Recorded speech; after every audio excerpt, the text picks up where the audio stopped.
Hello guys, Pakistan की navy जो है उसने अब एक बहुत बड़ा सरप्राइज दिया है कि किस तरीके से जो उनकी जिन्ना क्लास फ्रिगेट है अब उसमें एक स्मैश मिसाइल करके है, वो एक नया सरप्राइज आया है। तो अब उसमें देखना होगा कि क्या और नई अपडेट्स लेके आए। पाकिस्तान ने भारत के लिए समुद्री महाज पर भी ऐसा शानदार सरप्राइज तैयार रखा है कि अगर इंडिया ने हमला किया तो न सिर्फ भारत का गुरूर INS विक्रांत डूबेगा, बल्कि ऐसी तबाही मचाई जाएगी कि हिंदुस्तान गाजी और हंगूर को भूल जाएगा। पाक बहरिया ने न सिर्फ विक्रांत को डबोने या तबाह करने बल्कि भारत की मुंबई समेत अहम बंदरगाहों की ईंट से ईंट बजाने की भी तैयारी कर ली है। पाकिस्तान बहरिया ने मुकामी सतह पर तैयार की नई फ्रिगेट की न सिर्फ रूनुमाई कर दी है, बल्कि इससे मिसाइल फायर करके दुश्मन को बता दिया है जमीनी, फिजाई और बहरी हम तमाम महाजों पर तैयार हैं। आज की इस वीडियो में पाकिस्तान नेवी के सरप्राइज पर तफसीली डिस्कशन करेंगे। नाजरीन, कुछ अहम डेवलपमेंट्स आपके साथ शेयर करें कि इंडिया इस वक्त अपनी सर्वेलेंस, अपनी सरगर्मियां, अपना military blood up all time high तक ले जा चुका है। पाकिस्तान और भारत के बॉर्डर पर जो GPS जैमिंग है वो भी ऑल टाइम हाई पर पहुंच गई है। इलेक्ट्रॉनिक वारफेयर में GPS जैमिंग बहुत ही अहम और नाजुक मरहला होता है। ये इंतहाई तशवीशनाक है, जिससे ये बात सामने आती है कि भारत मुसलसल आग से खेल रहा है और इस नाजुक वक्त में कोई छोटी सी गलती भी पूरे खित्ते को जंग में झोंक देगी। पूरी तरीके से लड़ रहे हैं, मुश्किल नहीं, चाहे बाहर नहीं दिख रहा है पर अंदर अंदर लड़ रहे हैं। भारत सरहद पर जितने भी रीजन हैं वहाँ GPS जैमिंग बहुत ही ज्यादा शदीद हो चुकी है। GPS सिग्नल्स नेविगेशन के लिए इस्तेमाल होते हैं।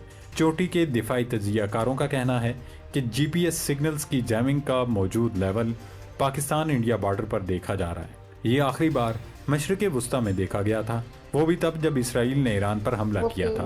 लेकिन इसराइल के ईरान पर हमले से पहले इस लेवल की GPS जैमिंग थी जो इस वक्त पाकिस्तान और भारत के बॉर्डर के करीब देखी जा रही है। आसान लफ्जों में कहा जा सकता है कि इस वक्त सरहदों पर एयर एक्टिविटी इस कदर बढ़ चुकी है, दोनों मुल्क इलेक्ट्रॉनिक वारफेयर सिस्टम्स को एक्टिव कर चुके हैं। इस सब में ज्यादा तशवीशनाक सूरत हाल ये है कि दो न्यूक्लियर पावर्स आमने सामने हैं। पाकिस्तान बार बार कह चुका है कि वो इश्तियाल-अंगेज़ी लड़ाई या जारियत नहीं चाहता, लेकिन जारियत करने वाले को भी नहीं बख्शा जाएगा। नाज़रीन, अब बात करते हैं पाकिस्तान नेवी के सरप्राइज की। आपको बताएं, पाक बहरिया ने जदीद तरीन स्मैश सुपरसोनिक मिसाइल फ्रिगेट को लॉन्च कर दिया। फ्रिगेट साइज का जंगी जहाज बहरी जहाज की एक किस्म है जो आमतौर पर 100 से 150 मीटर लंबी होती है और इसका वजन 2000 से 4000 टन के दरमियान होता है। ये बहरी जहाज अपनी इस्तेदाद के लिए जाने जाते हैं और मुख्तलिफ मिशंस को अंजाम देने के लिए बनाए गए हैं, जिनमें सतही जंग, एंटी सबमरीन ऑपरेशंस और फिजाई दिफा शामिल है। इस फ्रिगेट को जदीद बहरी जंग की तमाम ज़रूरियात के मुताबिक डिज़ाइन किया गया है। ये जहाज समुद्री, फिजाई और आबदोज मुखालिफ कार्रवाइयों में बैक वक्त हिस्सा लेने की सलाहियत रखता है। इस फ्रिगेट की सबसे नुमायां खुसूसियत पाकिस्तान में तैयार करदा smash supersonic anti ship ballistic missile है जो ज़मीन और समंदर दोनों अहदाफ को निशाना बनाने की सलाहियत रखता है।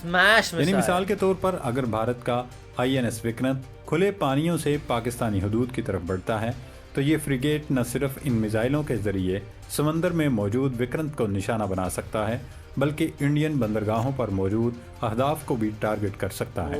इस फ्रिगेट में नस्ब मिसाइल मैच 2.5 से ज्यादा रफ्तार यानी तकरीबन 3000 किलोमीटर फी घंटा पर परवाज कर सकता है और 350 किलोमीटर तक के फासले पर अहदाफ को तबाह कर सकता है।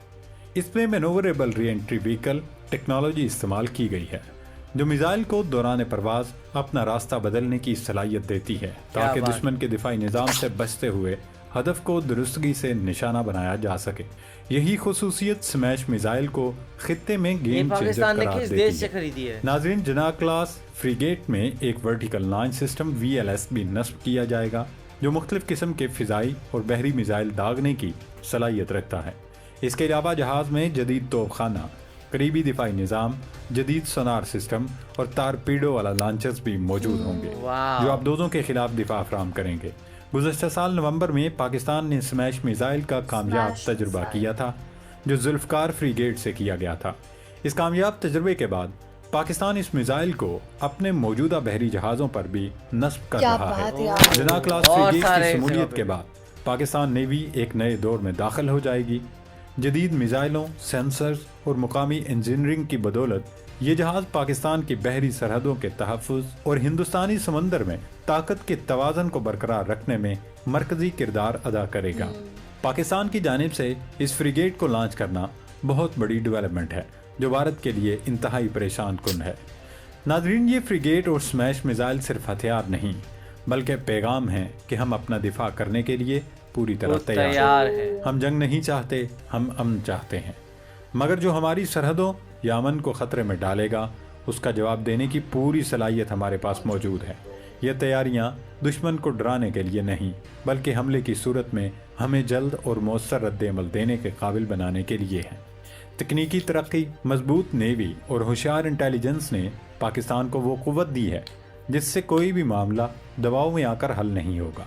इस फ्रिगेट लॉन्च के साथ पाकिस्तान ने मूडी एंड कंपनी को दो टोक लफ्ज़ों में पैगाम दे दिया है कि अगर इंडिया ने दोबारा कोई जारियत की गलती की तो उसे मुंह तोड़ जवाब मिलेगा। अल्लाह पाक पाकिस्तान की हिफाजत फरमाए। पाकिस्तान जिंदाबाद। ये जो स्मैश मिसाइल है ये काफ़ी ज़्यादा खतरनाक लग रही है, लेकिन एक चीज़ मैं कहना चाहूँगा कि इसको कंपेयर करना कहीं ना कहीं एयरक्राफ्ट कैरियर से वो बहुत गलत होगा, बिकॉज जो इंडिया के पास एयरक्राफ्ट कैरियर है वो कहीं ना कहीं इससे बहुत ज़्यादा एडवांस है और ऐसी सारी मिसाइल्स को वो एक्चुअली स्मैश खुद कर सकते हैं। और वो मतलब वो कहीं ना कहीं एक ऐसी चीज़ है जो जिसका जवाब पाकिस्तान के पास नहीं है। और जो फ्रिगेट है कहीं ना कहीं वो बहुत ज़्यादा ही थोड़े लो लेवल पे आ जाती है अगर आप एक एयरक्राफ्ट कैरियर से कंपेयर करो तो। बट जहाँ तक बाकी सारी जैसे अभी एडवांसमेंट्स की बात करें तो ऑफ कोर्स ये एक एडवांसमेंट ज़रूर है जो उनकी करंट क्रॉप है उसमें। सीरियसली, और मेरे को सबसे अच्छी चीज़ पाकिस्तान की सिर्फ ये लग रही है आजकल की, देखो वो ना किसी देश पर डिपेंड नहीं हो रहा है, वो खुद से मतलब अपनी टेक्नोलॉजी को डेवलपमेंट कर रहा है। तो मेरे को वो चीज़ पाकिस्तान की बहुत ज़्यादा अच्छी लग रही है। और इंडिया का ये है कि अभी भी इंडिया काफ़ी हद तक जो दूसरी कंट्रीज़ है, चाहे वो रशिया हो चाहे वो अमेरिका हो, उस पर डिपेंड है। इवन कुछ टाइम पहले हमारी यूएसए के साथ 1000 यूएस डॉलर की डील हुई थी, अराउंड 1 लाख डॉलर कुछ ऐसे करके डील हुई थी, जिसमें से जो हुई थी 100 जेट्स के अराउंड, जिसमें से सिर्फ इंडिया को 1 जेट मिला और उसके अलावा कुछ भी नहीं मिला। तो मेरे को ऐसे लगता है कि हम लोगों को इतना डिपेंडेंट नहीं रहना चाहिए दूसरे नेशन पे। जैसे पाकिस्तान काम कर रहा है अपने मतलब कि देश की टेक्नोलॉजी में, हमें भी सेम वैसे करना चाहिए। फिर दूसरा चीज़ इसमें ये भी बताई गई कि कैसे इंडिया में जीपीएस मिल रहे हैं जगह जगह। और वो लाइक न्यूज़ 1-2 दिन पहले आई थी कि इंडिया में मतलब कि शायद उस टाइम परसों संडे को शायद दिल्ली रेड अलर्ट पे भी था, और कल तो दिल्ली पे रेड फोर्ट पे बॉम्ब ब्लास्टिंग ही हो गई। तो अब पता नहीं, कहीं ना कहीं वो पाकिस्तान के साथ भी लिंक हो सकता है, कहीं ना कहीं इलेक्शन भी आने वाले तो उससे भी लिंक हो सकता है। कुछ दिन पहले करप्शन का टॉपिक भी आए थे तो शायद उसलिए भी हो सकता है। अब पता नहीं वो क्या है, लेकिन अब क्या ही बोल सकते हैं। वही आपका इस बारे में क्या कहना है हमें कमेंट सेक्शन में ज़रूर बताइएगा। जैसे लाइक करते जाइए, कमेंट करते जाइए, शेयर करते जाइए और और सब्सक्राइब करते जाइए। बाय। बाय।